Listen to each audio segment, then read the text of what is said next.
안녕하세요. 오늘도 와주셔서 감사드리고요.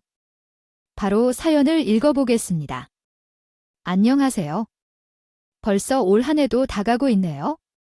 제 나이도 어느덧 30일 넘어 40을 바라보게 되었는데 시간이 참 빨리 가는 것 같아요. 특히 30 초반에 결혼을 한 이후로는 빨리 감기 버튼이라도 누른 것 마냥 정신없이 시간이 후루룩 지나가 버렸어요. 아마도 스트레스를 많이 받았던 탓인 것도 같아요. 결혼 정말 진절머리 납니다. 내가 왜 결혼을 했는지 지금 생각하면 한심할 뿐이에요. 남편을 정말 좋은 사람을 만났다면 지금 같은 생각은 안 했을 수도 있겠지만 안타깝게도 저희 남편은 그런 부류의 사람이 아니었어요. 그걸 결혼하고 나서야 깨달았어요. 그런 남편을 만나게 된 건 제가 남편에게 일본어를 알려주면서부터였습니다. 저는 대학 때 일어 일문학과를 전공해서 졸업한 이후로는 일본어 학습지 선생 일을 해왔거든요. 어린 아이들보다는 성인들을 대상으로 하는 회사였죠. 남편은 당시 중소기업에 다니던 회사원이었는데 나름의 스펙을 더 쌓고 큰 회사로 이직하기 위해 일본어를 배우려고 했었어요. 그 당시에 남편은 그래도 멀쩡한 사람이다 싶었어요. 방금 말씀드린 것처럼 시작은 비록 부족했을지 모르겠지만 좀 더 자신을 발전시키기 위해 공부를 하려는 사람이었으니까요. 성격도 어디 하나 모난 데 없이 무난한 성격이었죠. 그런 남편이 저에게 자연스레 호감을 가지고 어필을 해왔었고 저는 제자로서 꽤 좋은 태도를 가지고 공부하는 남편이 좋게 보였기에 저흰 곧 연애를 시작하기도 했습니다. 연애 생활은 그럭저럭 나쁘지 않았어요. 엄청 행복한 것만은 아니었지만 서로 다툼이 생길 일도 없이 잘 맞기도 했고 혹여 안 맞는 부분이 있더라도 웬만하면 맞춰가려고 했어요. 그래서 연애한 지 3년 만에 결혼 이야기가 나오면서 저희는 무난하게 결혼에 꼴이 나게 되었죠. 결혼할 때 저희 부부는 분명 집안일도 그렇고 양가 부모님에게 하는 것들도 모두 똑같이 하기로 했었어요. 특히 그건 제가 먼저 꺼낸 것도 아니고 남편이 먼저 꺼낸 거였죠. 자기는 요즘 시대의 결혼 생활에 있어 가장 중요한 덕목이라고 생각한다면서 말이죠. 물론 거기에 한 가지 조건을 달기는 했어요.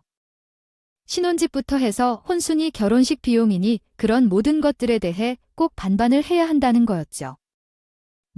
애초에 그 당시 남편이 모아뒀던 돈이나 제가 모았던 돈이나 거의 비슷했었기에 저도 그럴 생각은 하고 있었어요.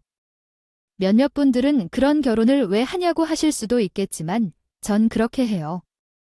남편이 나중에 다른 소리를 못할 거라고 생각하기도 했어요. 그런데 결혼을 한 이후에 남편은 본인이 한 말과는 참 다른 사람이었어요. 아이 뭐라고 해야 할까요? 공평을 분명 똑같이 말하기는 하는데 자기 편한 대로, 자기 입맛대로 공평을 가장해서 말을 한다고 해야 할까요? 예를 들면 이런 일이 있었어요. 우리 엄마의 사촌 오빠, 즉 저한테는 왜 당숙님이시죠? 그분이 돌아가시게 되었는데 그분이 저 어렸을 때부터 참 잘해주기도 하셨고 잘 챙겨주시기도 하셨었어요. 결혼식 때 축의금도 100만 원이나 해주셨었죠. 그런 분이 돌아가셨으니 조문도 가고 부조금도 넉넉히 해야 하는 게 상식적으로 당연하잖아요. 하지만 우리 경제적 상황이 그렇게 넉넉했던 건 아닌지라 아쉽지만 30만 원 정도만 했어요. 그리고 돌아와서는 남편에게 부조금을 30밖에 할 수 없어서 아쉬웠다. 우리 힘내서 감사한 마음 다 돌려드릴 수 있게 많이 벌자고 하소 섞인 다짐을 했죠. 그런데 남편은 30만 원을 부조하고 왔다고. 아니, 너무 많이 한 거 아니야? 그게 뭐가 많아? 우리 결혼할 때 100만 원을 해주신 분인데 그 어른이니까 최면상 많이 해주신 거고 우린 어린이니까 10만 원만 해도 충분하잖아. 그런 게 어디 있어? 그리고 나한테 정말 잘해주셨던 분인데 최소한의 성의는 해야지. 그러니까 그게 10만 원이면 되는 거지? 넌 진짜 세상 물종을 몰라도 너무 모른다 뭐라고. 됐어. 어쨌든 이미 끝난 일이니까 더 이상 말하지 마. 뭘 꾸니? 너 끝나긴 나. 우리 집에도 30만 원을 줘야지. 왜 줘? 너희 집에 누구 돌아가셨어? 아이, 그건 아니고 나 외장숙 한 분 계시긴 한데 잘 알고 지내는 사이는 아니거든. 그런데 나 어차피 나중에 외당숙 돌아가셔도 부조금을 안 낼 텐데 너희 외당숙만 부조하고 끝내면 불공평하잖아. 나중에 돌아가셨을 땐 까먹을 수도 있으니까. 아, 지금 미리 30만 원 우리 집에 주자. 정말 남편의 그런 발상에 저는 경악을 했어요. 아니, 부조금에 차라리 시댁 식구분들 중 누군가가 돌아가셨을 때 똑같이 한다고 하면 그나마 이해는 하겠는데 그게 아니라 멀쩡히 살아계신 본인의 외장숙을 핑계로 돈을 요구하며 공평한 거라고 하는 게 그게 사람으로서 정상적인 사고방식인 건지 도저히 이해가 가지 않더군요. 하지만 남편은 제가 아무리 뭐라고 해도 자신의 말이 맞다며 끝까지 우겨댔어요. 아무리 논리적으로 제가 설명을 해줘도 무조건 자기 말이 맞대요. 그렇게 다투다가 제가 제 풀에 지쳐서 결국에는 그렇게나 먹고 떨어지란 마음으로 30만 원 주기로 했어요. 남편은 그걸 좋다고 시어머니께 드리더군요. 여기서 끝나면 그나마 양반이라고 했을 거예요. 그런데 그 이후에는 또 말이 바뀝니다. 한 번은 남편의 고모 할머니가 돌아가셔서 부조를 하고 왔는데 남편이 제 외동숙 돌아가셨을 때 한 행동이 너무 얄미워서 저도 똑같이 부조금 한 것만큼 저희 집에 주자고 했거든요. 저는 고모 할머니가 이미 돌아가신 지 오래여서 부조를 할 수 없으니 저도 똑같이 돈으로 받겠다고요. 그랬더니 남편이 그걸 내가 왜 줘? 아, 그건 경우가 다르지 뭐. 그게 왜 경우가 달라? 너네 고모 할머니는 이미 돌아가신 거잖아. 아, 우리 외당숙은 아직 돌아가시지 않은 거고 너네 고모 할머니는 이미 장례도 끝냈는데. 아, 부조금 명목으로 돈이 들어가는 건 이치야 안 맞잖아. 아니, 어차피 당신. 왜 당숙한테 부조 안 할 거라며 돌아가셨든 안 돌아가셨든 어차피 부조 안 하는 상황은 똑같은데 뭐가 다르다는 거야? 아니, 그게 어떻게 똑같냐고 상식적으로 생각해.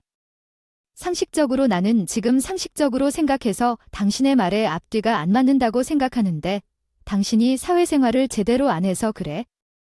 아, 학습지 교사가 사회생활을 뭘 알겠어. 아무튼 내 말이 맞으니까 그런 줄 알고. 아, 이제 더 이야기하지 마. 무식하면 용감하다고 지렇게 되지도 않는 논리를 펼치는데 너무 무식해서 도저히 설득할 자신이 없었어요. 그냥 치사하고 더러워서 저도 입을 다물었어요. 이런 일이 한두 번 있는 게 아닙니다. 이런 식으로 자기는 공평하게 일을 진행하는 거라고 하는데 양가의 대우를 다르게 하는 경우가 수없이 많았어요. 특히 가장 큰 문제가 됐던 건 서로의 어머니를 챙기는 문제였어요. 남편은 결혼하기 전에는 효도의 효자도 모르는 그런 사람이었습니다. 자기 어머니 생일도 대충 때우고 넘어가게 했던 사람이라 오히려 결혼하고 제가 시가를 적당히만 챙겨도 칭찬받겠구나 싶을 정도였어요. 그런데 결혼을 하고 나니 남편의 모습이 확 달라지더군요. 효자도 그런 효자가 없었어요. 둘 다 버리기가 시원치 않아서 돈도 없는 와중에 자기 어머니가 요즘 허리가 많이 안 좋아지셨다고 그 비싼 안마의자를 사드리질 않나 주말마다 툭하면 시댁에 가자고 졸라서는 매번 과일이며 사드리질 않나 난리도 아니었죠. 물론 그게 꼭 나쁘다는 것만은 아닙니다. 오히려 철이 들어서 부모님께 잘해 드려야 한다는 마음을 갖는 것은 좋은 현상일 순 있죠. 그런데 자신의 어머니께 그렇게 잘하는 사람이면 저희 엄마한테도 잘해야 하는 거잖아요. 단편이 말하는 그 공평. 우리 부부 사이에 이루어져야 하니까요. 하지만 남편은 저희 엄마에 대한 생각은 전혀 하지 않습니다. 아니, 단순히 생각을 하지 않는 게 아니라 제가 엄마를 챙겨드리려고 하면 어떻게든 말리려고 해요. 자기, 이번에 어머님에게 해드린 안마의자 얼마였어? 안마의자. 갑자기 그건 왜?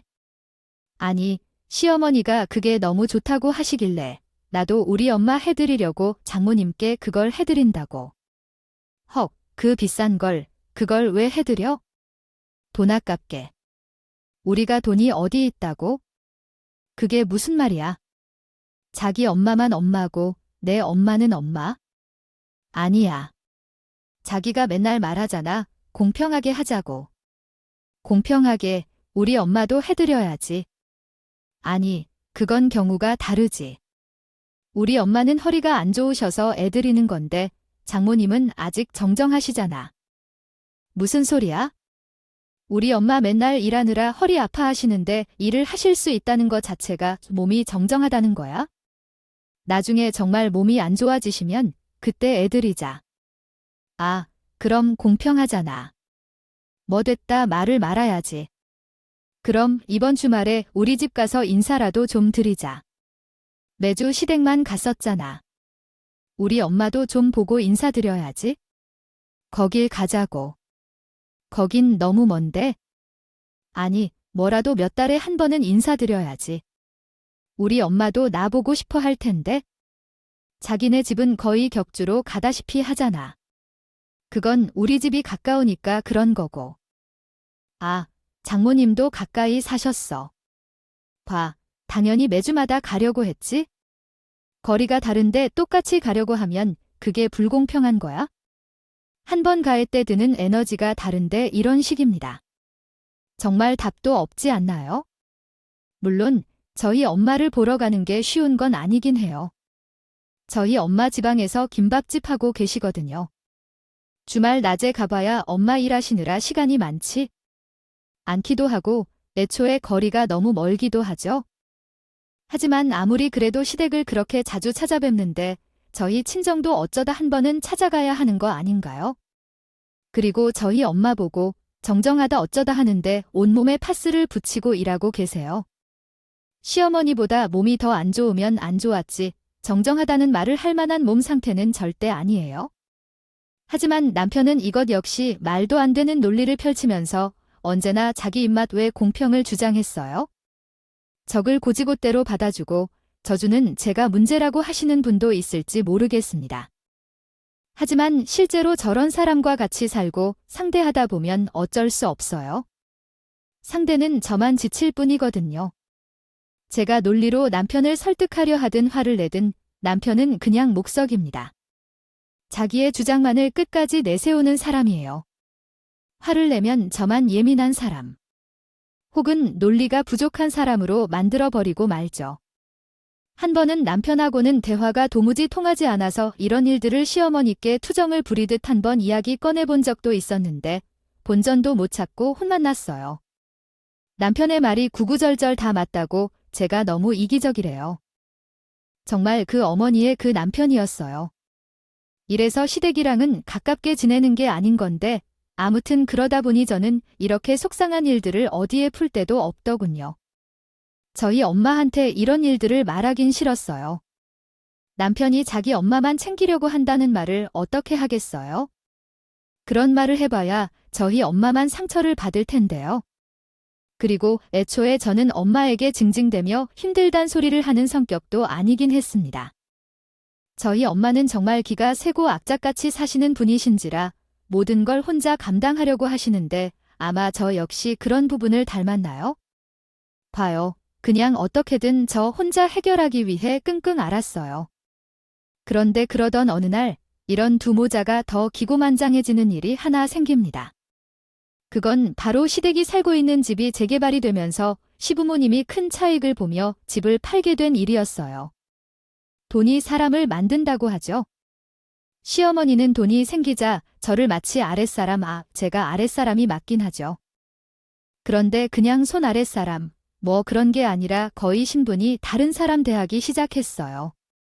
심지어는 김밥집을 하고 계시는 저희 엄마까지 들먹이면서 늙어서까지 돈 벌어서 어쩌냐고 너무 불쌍하다는 식의 이야기까지 하시더군요. 참나, 이래서 갑자기 부자가 된 사람들이 참 무서워요. 어떻게 저렇게 한순간에 예의마저 싹 사라질 수 있는 건지. 그리고 차익을 보고 파셨다고는 해도 사실 그게 뭐 얼마나 되겠어요? 100억, 200억 이런 건 아니잖아요. 결국 진짜 부자가 된 것도 아니고 어차피 그 나물에 그 밥인데 어줍잖게 몇 억 이득 봤다고 저한테 돈으로 갑질하려고 하는 길 참 무서울 뿐이었어요. 그래도 제가 그걸 다 받아줘서인지 아니면 시어머니도 역시 자식 사랑이 지극해서인지 그 이득을 본 돈의 일정 부분을 저희 남편에게 주더군요. 단, 저의 대출금을 갚으라거나 아니면 집을 샀는데 쓰라는 돈은 아니었고 남편 보고 사업해보라고 하셨어요. 남자로 태어나서 남의 밑에서 일하지 말고 사장이 돼보라고요. 저로서는 미치고 환장할 노릇이었죠. 저희 남편은 이렇게 욕하는 건 싫지만 저희 남편 절대 사업할 그릇은 아니었거든요. 사업을 하려면 사실 누구보다 부지런하고 성실해야 하잖아요. 거기다 그 분야에 관해서 빠삭해야 하는 건 당연한 거고요. 하지만 남편은 아니거든요. 게을러서 잘 씻지도 않는 건 물론이고 사업에 관한 지식도 없는 사람이었습니다. 거기다가 본인이 일하는 회사에서도 무언가를 이루겠다는 목표 없이 그냥저냥 다니기만 했었기 때문에 그 분야에서조차 빠삭하게 지식을 갖고 있지도 않아요. 이런 사람이 사업을 어떻게 합니까? 하지만 남편은 신이 나서는 바로 회사를 그만뒀어요. 저에게 상의 하나 하지 않고요. 제가 무슨 준비도 없이 그렇게 바로 회사를 그만두면 어떡하냐고, 돈만 조금 있다고 성공하면 세상 사람들 다 떼부자 됐다고 말을 해도 남편은 자기가 다 생각이 있으니까 더는 말하지 말랍니다. 어차피 자기 엄마가 준 돈으로 사업하는 건데 제가 무슨 상관이냐고 하더군요. 부부 사이에 어떻게 그런 말을 할 수 있는 건지 그 말에 저는 화가 머리 끝까지 올라가긴 했지만 어떻게 보면 틀린 말은 아니었어요. 애초에 시어머니가 사업하라고 주뇨. 돈이기도 했으니까요. 그리고 이미 회사를 그만둬 버렸다고 하니 더는 말해봐야 제 입만 아플 뿐이었죠. 저는 결국 남편을 설득하는 건 포기하고 대신 망하면 바로 이혼이니 그렇게만 알라고 선포했어요. 이혼 서류까지 써서 아예 화장대에 넣어놨었죠. 어쨌든 그렇게 해서 결국 남편은 곧장 준비 기간도 얼마 없이 사업을 시작하게 됐는데 그건 바로 광참고로 남편이 일했던 회사는 광고에서 하고는 일절 관계도 없었던 회사였고 남편이 일하던 직종도 광고하고는 전혀 상관이 없었어요. 마케팅이니 뭐니 그런 건 전혀 알지도 못하는 사람이었죠. 제가 왜 알지도 못하는 광고에 손을 대려고 하느냐. 그쪽이 얼마나 치열한지 알고 하냐고 따졌지만 남편은 자기가 어렸을 때부터 창의력이 좋다고 칭찬을 많이 받았으니 걱정 말라고 하더군요. 나중에 성공해서 연예인들 누구 보여달라고 조르지나 말라는 헛소리나 짓거리면서요. 저는 남편의 그런 모습에 뒷목을 잡긴 했지만 이미 사무실도 번듯한 곳으로 계약을 했고 직원도 몇 명 채용했습니다. 급여도 주제에 맞지 않게 세개주기까지 하면서 아마 사업가 대표라는 명함에 취해서 목에 힘이 잔뜩 들어간 것 같았는데 대체 수익은 내고 있는 건지도 모르겠고 시어머니가 준 돈만 쓰고 다니는 것 같았어요.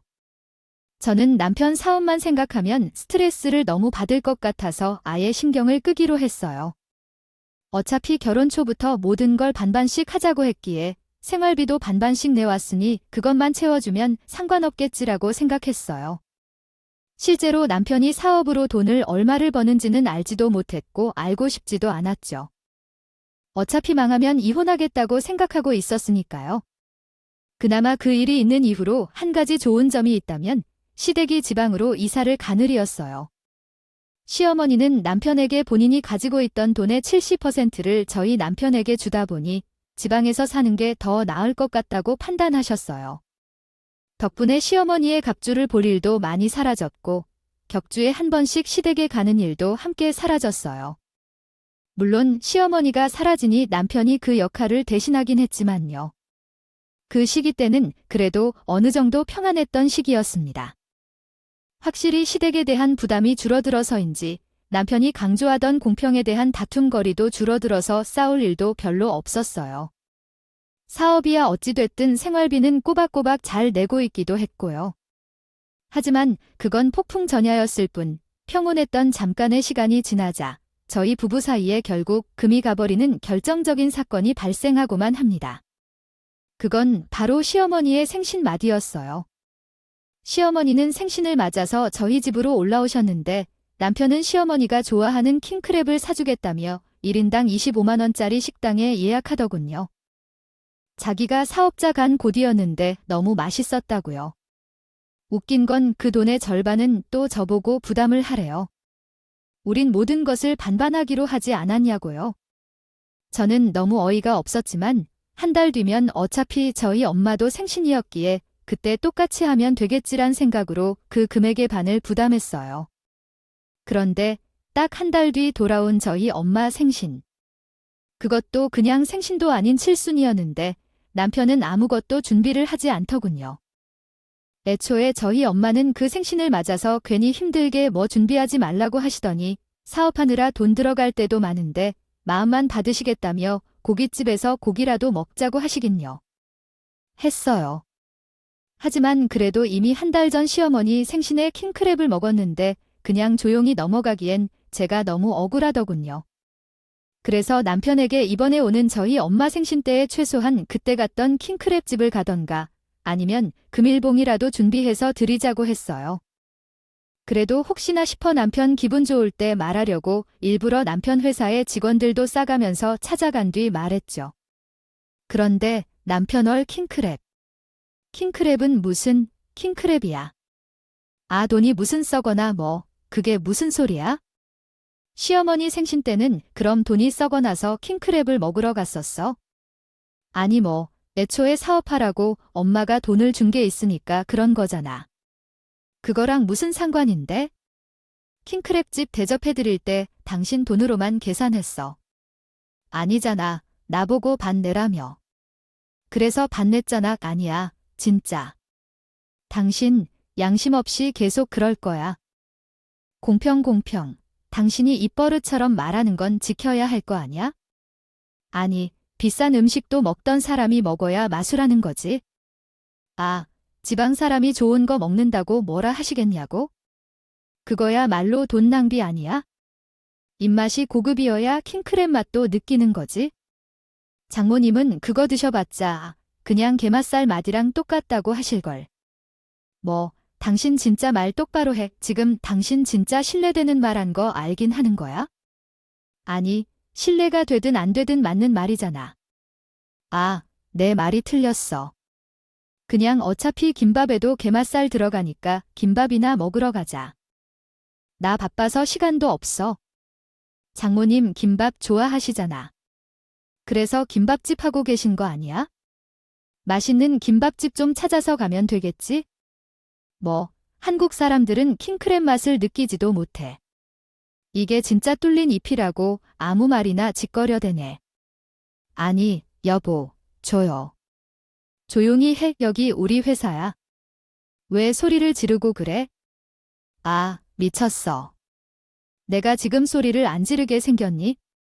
미쳤냐고. 미친 건 내가 아니라 너지. 미친 거사. 왜 내가 여기서 소리 지르니까? 쪽팔려. 고작 얘기해. 너는 다른 걸 쪽팔려 할 줄 알아야 해. 회사 대표라는 사람이 아내랑 회사에서 싸우는 걸 쪽팔려 할 게 아니라 맨날 그 입으로 공평을 외쳐놓고서는 사실은 쥐뿔도 공평하지 못한 내 행동 내 양심을 쪽팔려 할 줄 알아야 한다고. 지금 남편한테 계속 지금 야라고 하더라. 미친 것이라고 하질 않나? 돌았어. 어디 하늘 같은 남편한테 지금 함부로 말하는 거야? 하늘, 너 같은 놈이 하늘이면 신이 다 얼어 죽은 거야? 너처럼 양심 없는 놈이 무슨 하늘이야? 하늘은 아니, 내가 뭐 틀린 말 했어? 어차피 장모님 입맛 싸구려라서 모르니까 사실이잖아. 수준이 싸구려 했는데 뭘 하냐고 대체? 이렇게 저희 부부는 남편 회사의 주차장에서 서로 소리를 질러대며 싸우기 시작했어요. 아마 그때 직원들이 다들 저희가 소리 지르는 걸 들었을 수도 있겠지만 그땐 그런 걸 신경 쓸 겨를이 없었어요. 그런데 아니, 지금 뭐 하는 거야? 갑자기 누군가가 저희를 향해 외치는 소리가 들려오더군요. 익숙했던 목소리, 바로 시어머니의 목소리였어요. 설마 하며 소리가 난 쪽을 쳐다봤는데 역시나 시어머니가 계셨어요. 그런데 중요한 건 그 자리에 계신 게 시어머니뿐만이 아니라는 거죠. 시어머니 옆에는 저희 엄마도 함께 계셨습니다. 전 그걸 보고 너무 놀라 입을 다물질 못했고요. 솔직히 말해서 그 상황이 시어머니에 보인 것보다 저희 엄마에게 보인 것이 더 끔찍했어요. 방금 대화를 저희 엄마도 다 들었을 텐데 엄마가 얼마나 많이 상처를 받았을까 걱정이 되더군요. 여태까지 엄마한테 이런 내용에 관해 말 한마디 한 적이 없었는데 그동안 사위가 자신을 저렇게 생각했다는 걸 아시게 되었으니 그리고 장모님 여기는 어떻게 남편도 당황했는지 말을 더듬더군 요지도 많이 놀랐겠죠. 자기 엄마한테 그런 상황을 들킨 건 상관없었겠지만 저희 엄마한테 몹쓸 소리를 했다는 건 자기도 알 테니까요. 하지만 이내 곧 자기 엄마가 있으니 상관없다고 생각을 한 건지 다시 기세등등해지더군요. 참 뻔뻔하게 그지없는 사람입니다. 내가 사도 너를 모시고 올라왔다네. 사무실 구경 좀 시켜드리려고. 아, 그랬어. 안녕하세요, 장모님. 오랜만이시네요. 아유, 근데 엄마. 지금 얘가 말하는 거 들었어? 남편한테 미친 것이니 뭐니 아주 난리였다니까. 나는 그래도 화는 안 내려고 했는데 얘가 말을 너무 심하게 해서 그러자 시어머니는 저희에게 손금손금 다가오셨어요. 저는 당연히 저에게 한 소리를 하실 줄 알았어요. 예전에 시어머니께 남편에 대해 하소연을 한 번 했다가 도리어 저만 혼났었던 전적이 있었으니까요. 그런데 시어머니는 저를 스쳐 지나가더니 남편에게 달려들어 남편의 멱살을 잡으셨어요. 내가 지금 무슨 소리를 했는지 알긴 아는 거야? 얘야, 이 미친 거사. 너 당장 사돈 어렵게 사과드려내. 와이프한테도 사과하고. 아니, 엄마, 왜 이래? 제가 나한테 말을 함부로 했다니까? 이거사, 그래도 말을 함부로 한 건 너지. 자식아, 어디 사돈 어른 입맛이 어쩌고 저쩌고 말해. 내가 너를 그렇게 가르쳤냐? 솔직히 시어머니가 그렇게 말씀하셨을 때 내 어머님이 그렇게 가르치셨습니다. 라고 대답하고 싶었어요. 하지만 일단 시어머니가 웬일인지 제 편을 들고 계시기에 저는 조용히 입을 다무고 바라만 보고 있었죠. 사실은 시어머니의 예상치 못했던 그런 모습에 너무 놀라서 어떻게 반응을 해야 할지 몰랐던 게 더 맞는 말이겠지만요. 아들이라면 끔뻑하는 시어머니가 이럴 뿐이 아닌데 너무 의아했어요. 그런데 예상치 못했던 행동을 하시는 건 시어머니만이 아니었어요. 곧이어 저희 엄마가 다가오시더니 40년째 들고 다니는 장사 가방에서 통장을 하나 꺼내시더군요. 그리고 남편과 저희 시어머니 앞에서 그 통장을 북북 찢으신 후 남편 얼굴에 휙 하고 던지셨습니다. 그 후 사돈, 내가 내게 주려고 했던 돈은 없는 걸로 하시죠. 그리고 당장 내일부터 우리 가게도 그만 나오셔요. 내가 사돈 불쌍해서 받아줬었는데 이 모습을 보니 도저히 안 되겠네요. 아, 정희야, 뭐 하고 있어? 얼른 가자 이렇게 말씀하시는데 저는 도통 저게 무슨 말인지 무슨 상황인지 알 수가 없었어요. 그런데 우리 엄마의 말에 반응하는 시어머니의 행동은 더 가관이었어요. 사돈, 내가 자식 새끼 교육을 제대로 못해서 그래요. 한 번만 살려줘. 여사도, 내가 저거 교육을 제대로 해놓을게. 다시는 그런 말 아니, 그런 생각도 못하도록 해서라도 고쳐 놓을 테니까. 한 번만, 제발 한 번만 살려줘요. 부탁이에요. 사돈, 이러시면서 우리 엄마한테 달려들어서는 무릎을 꿇고 자리를 떠나려는 엄마를 붙잡더군요. 하지만 엄마는 시어머니의 손을 뿌리치고 내 손을 잡아 이끌며 그 자리를 떠나셨어요. 저는 엄마에게 끌려가며 이게 무슨 상황인지 파악이 되질 않아서 정신이 나가 있었다가 엄마가 택시를 잡아 태운 뒤에서야 겨우 엄마에게 물어볼 수 있었어요. 지금 대체 무슨 일이 있었던 건지, 방금 찢었던 통장은 무엇이며 시어머니는 엄마한테 왜 저러는 건지 물어봤죠.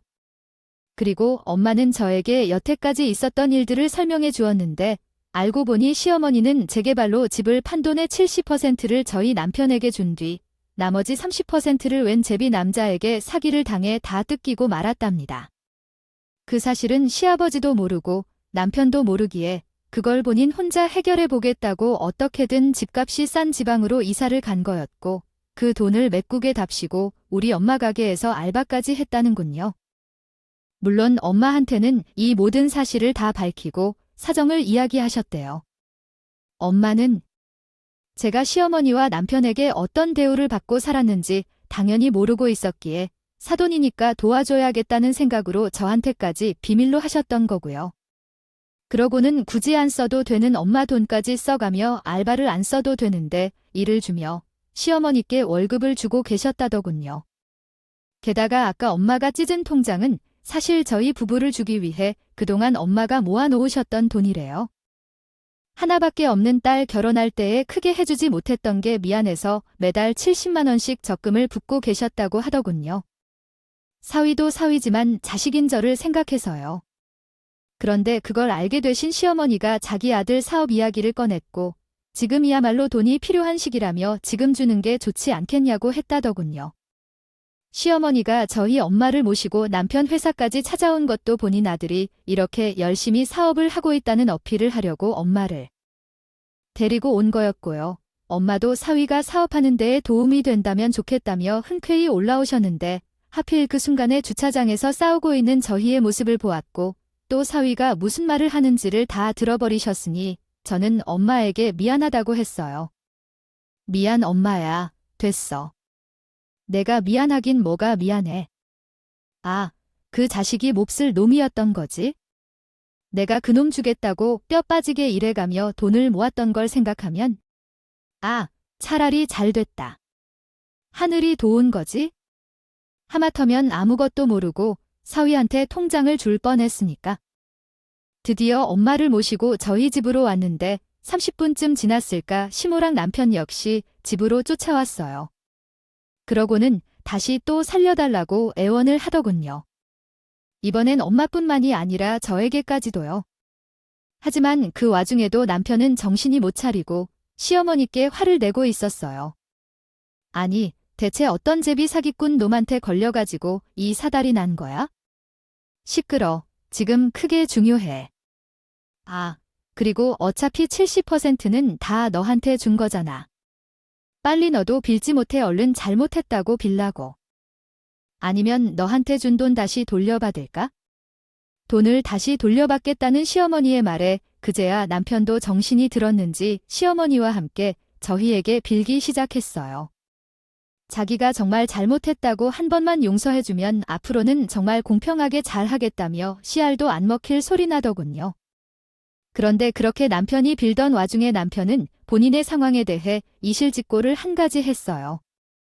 사실 남편은 사업을 하면서 시어머니께 받은 돈 70%를 벌써 절반이나 까먹었대요. 절반 정도는 까먹었어도 어차피 시어머니께 돈이 더 남았으니 그 돈을 달라고 하면 그만이라고 생각해서 사업을 대충대충 해왔다더군요. 사업을 제대로 하기보단 그냥 형식과 구색만 갖추는데 그리고 이런저런 사치를 부리는 데에만 돈을 흥청망청 쓰고 다닌 거였어요. 그 얘기를 들은 이가 기가 막히더군요. 어차피 사업을 잘할 거라고는 생각도 안 했었지만 그래도 어찌됐든 생활비는 계속 주고 있었으니까 어찌어찌 꾸려나가고 있나 보다 싶었는데 설마 돈을 정말 날려먹고만 있었을 줄이야. 어차피 남편한테는 있던 적 없던 정 다 떨어졌는데 이혼해야겠다는 생각밖에는 들지 않았어요. 저는 곧장 남편에게 이혼하자고 말했어요. 물론 그 말에 입으로 내뱉기까지의 짧은 순간 많은 생각이 들긴 했죠. 생각보다 이혼이라는 말을 쉽게 내뱉지 않더군요. 이혼 후의 미래 생각, 가족의 붕괴, 남들의 시선 등등 여러 가지가 생각났어요. 하지만 이혼 후에 제가 감당해야 될 모든 것들과 남편을 저울질 어렸을 때 이혼을 하는 게 맞다는 생각이 들었어요. 사업을 망친 건 그래 그럴 수 있겠으나 우리 엄마를 우습게 알고 항상 공평을 말하면서지 입맛대로만 하려고 하는 남편의 얼굴을 더는 꼴도 보기 싫었으니까요. 물론 남편은 이혼을 하지 않으려 버텼어요. 하지만 제가 소송까지 걸어버리자 없는 돈에 변호사까지 써서 지는 싸움은 하기 싫었는지 결국 제가 원하는 조건에 맞춰 합의 이혼을 해줬어요. 참 심지도 없고 근성도 없고 저런 놈과 어떻게 결혼을 하고 함께 살았던 건지 지금 저는 여전히 학습지 교사를 하며 살고 있어요. 물론 전과는 달라진 점들이 있어요. 엄마가 모아왔던 돈과 제 돈을 합쳐서 서울에 집을 구한 뒤 남편이 아닌 엄마와 함께 살고 있죠. 엄마는 가게도 서울로 옮겨 여전히 김밥집을 하고 계시지만 확실히 서울이 사람이 많긴 많아요. 지방에 쌀 때보다 장사가 더 잘 돼서 지금은 직원도 뽑아 장사를 하고 계십니다. 이제서야 저는 살 것 같아요. 더 이상. 남편, 그리고 시댁의 일로 스트레스 받을 일이 없으니 살맛이 나네요. 진작 이혼을 했어야 했는데 무슨 부귀영화를 누리겠다고 혼자 끙끙 앓으며 버텨왔었던 건지. 그래도 이제라도 이렇게 살 수 있어 정말 다행이에요. 여러분들은 저처럼 혼자 고통을 버티면서 살지 마세요. 고통은 버틴다고 해서 무뎌지지도 않고 나아지지도 않습니다. 여러분들의 행복을 위해서 항상 좋은 선택을 하시기를 바라면서 이만 마치도록 하겠습니다. 감사합니다. 행복하세요. 지금까지 커피앤톡이었습니다. 오늘도 끝까지 함께 해주셔서 감사하고요. 다음 영상으로 또 찾아뵙겠습니다.